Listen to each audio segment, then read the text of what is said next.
Hey guys, I'm so excited to have with me Veronica Schultz. Veronica, thank you so much for jumping on with me. Oh, Don, I'm really excited. You're an amazing man, so I'm really happy to be here. Thanks for inviting me. Well, you're welcome, and you're too kind. But when we first kind of met, what has it been about a week ago on John Ramsey's Facebook page? Is that right? Indeed, it was. So, folks, never, never, never neglect the power of social media. That is the biggest lesson out of that for this moment. No, it's been great connecting with you and going through your site and going back and forth with you. And folks, Veronica has an amazing, amazing story. I hope today she can encourage you if you're out there struggling in your marriage right now or in your life. Veronica is just unbelievable human being who can help you accomplish whatever goals you have right now to get out of wherever it is that you're at. So Veronica, before we get started, take just a moment and share with us what it is that you do. Well, I'm a holistic life coach, and I love the word holistic because holistic means holism, and holism means treating the body as a whole. So I deal with body, mind, soul, and spirit, and I help with challenges in every single one of those areas. I'm also a herbalist, so I can help guide in the issues of health and doing it the natural way. Mhm. Yeah, that's a big deal for even our emotional health and our physical stamina. But Absolutely. yeah. You can't when I was healing emotionally, I was still sick physically, and it puts limitations on you. It drags your spirit down. So really, we need to be healthy in every area, including spiritually. So I absolutely agree with you, Don. Yeah, absolutely. So, for those of you who may not have read her bio, that was a blog article that I put up the other night or the other day. I really encourage you to go back and read that. It's a powerful, powerful story. So, Veronica, it was interesting reading it. You started by sharing that you uh, were going through a financial crisis at that moment in your life, and that financial crisis transitioned into a personal crisis in your marriage. And on the cusp of divorce and separation, your son has a terrible, terrible motorcycle accident, and you summon the strength to stick it out, stay together, help heal your son, and in the process, there's a whole wonderful story in there of how it all came back together. Can you take a few minutes and share that experience with us? Oh, sure. Well, our my marriage was already strained, and I learned this after my husband and I had gone to marriage counseling. Uh, he had shared with me, he had this revelation, and he shared with me, he said, "You know what, honey?" He said, "Throughout our whole marriage, and we've been married 29 years now, and this happened in '09. Mm. So throughout that whole time that we were married, he only allotted 50% of his heart to me." And so that makes sense because all the time that I was married to him, I felt like I was fighting for something that didn't belong to me.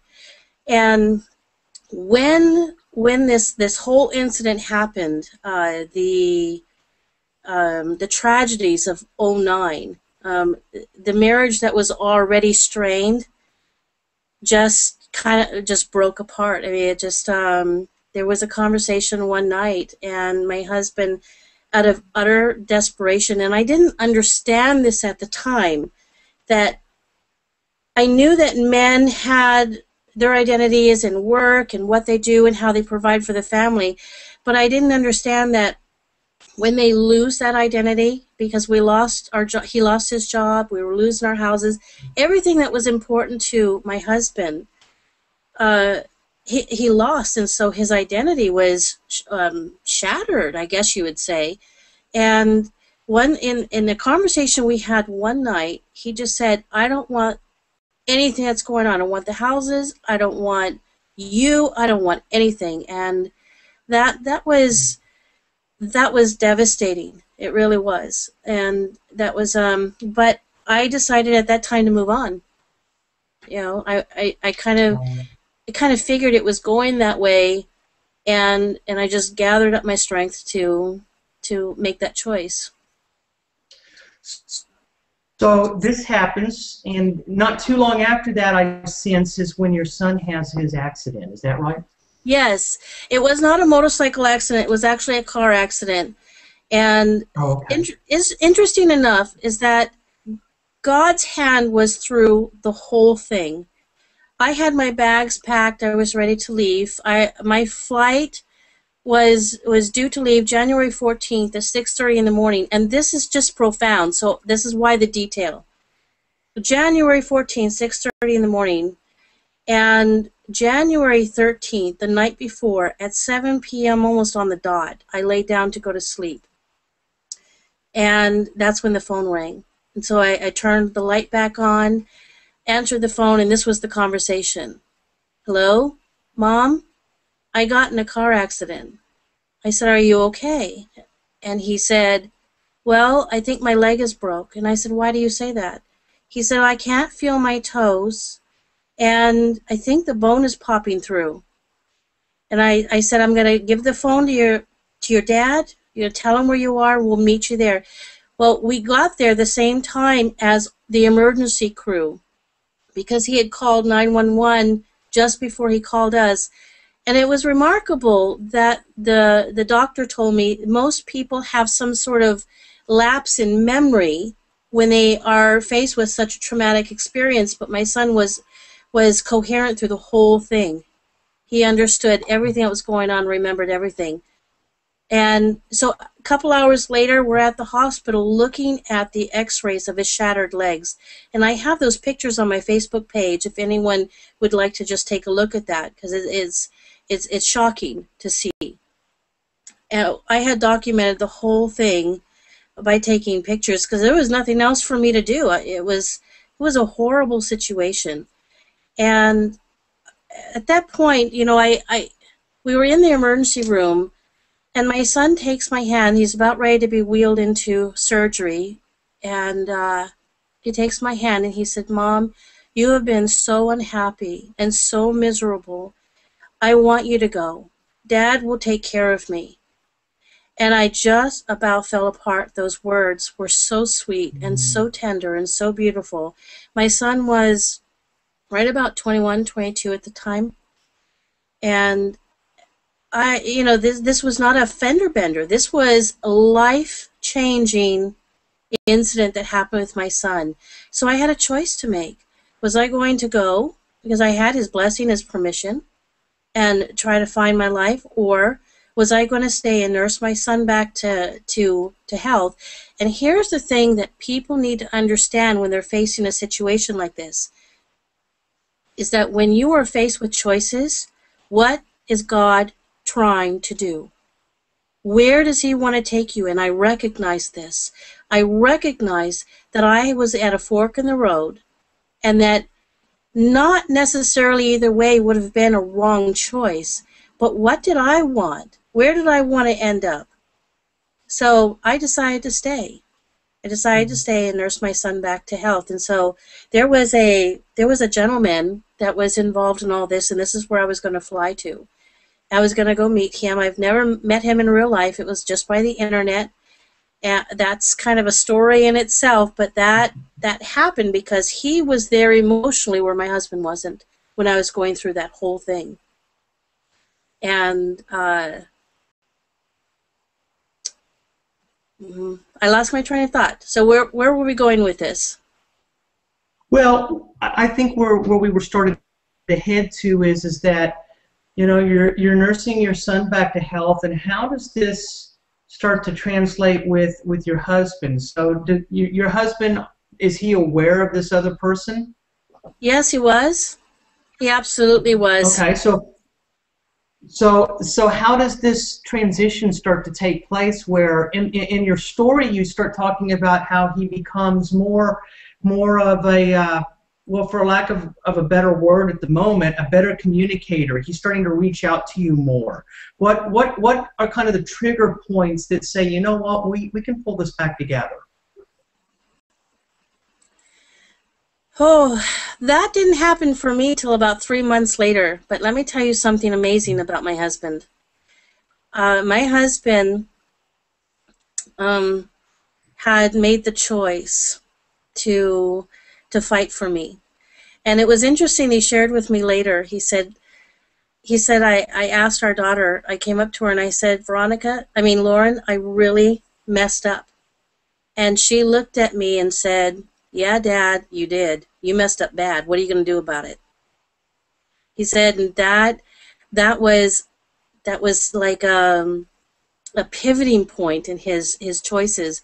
So I don't know if you've ever watched the movie Fireproof, but in Fireproof, the whole thing was that you do something every day to win someone back. Well, we had seen that much later on, but we did not view this before, and I was absolutely amazed that this is the principle my husband had used to win me back. So every day for 3 months, he had done something beautiful for me, made me a dinner, gave me a rose, a poem, and for 3 months every day, I sneered at it, and I turned around and walked away from it. I was so hurt, and I did not trust him, and I wasn't sure what was going to happen. I did not want to be lulled back into what I had, all that pain and all that emotional stress, just to go back to where it was. It needed to change for me, and I just wasn't sure that he was up for the commitment. And after about 3 months, the seeds that he had been planting finally blossomed and grew, and I opened up communication with him, and I said to him, I'm willing to reconsider restoring our marriage under several conditions. And he said, what's that? I said, obviously what we're doing is not working. Let's get some help. And he said, agreed. And I said, the second is that if I'm not begging you to stay married to me. If you want to be married to me, I want 100% of you. I want you to be totally committed to this. And he agreed. And it has been the best decision of my life. That's wonderful. That's wonderful. So, the process you're looking at, what now, 3-4 years later? Today?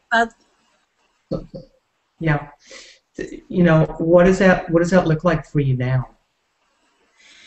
I can say that this is the first time I've really experienced what love is. It's beautiful. It's absolutely beautiful. That's wonderful.